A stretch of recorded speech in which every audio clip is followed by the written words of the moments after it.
My name's Amy from Anchor Cars, and today I'm going to be taking you through this vehicle. If you do have any questions following on from the video, please don't hesitate to give us a call on the number shown above, and our salesman will be more than happy to go through those with you.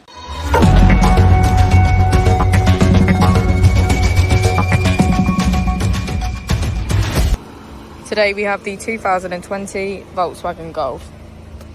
This vehicle has done just under 55,000 miles. It has an automatic transmission and a petrol fuel type. To the left of our steering wheel, we have cruise control as a feature, as well as assist. On the right, we have voice control and automatic headlights. To the left of our screen, we can access radio, media, smartphone integration and voice control.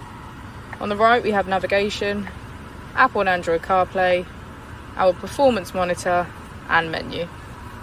If we put the vehicle into reverse, we can see that it comes with a parking camera with front and rear parking sensors. Just below the screen is our dual zone climate control.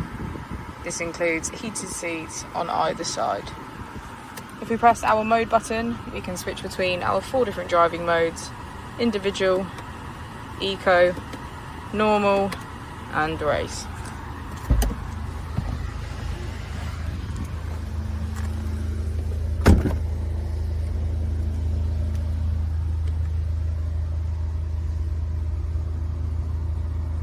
Thank you for watching the video. Our opening hours are Monday to Friday 9 till 6, Saturday 9 till 5 and Sunday 10 till 4. I'll also be displaying our contact details on the screen for you now.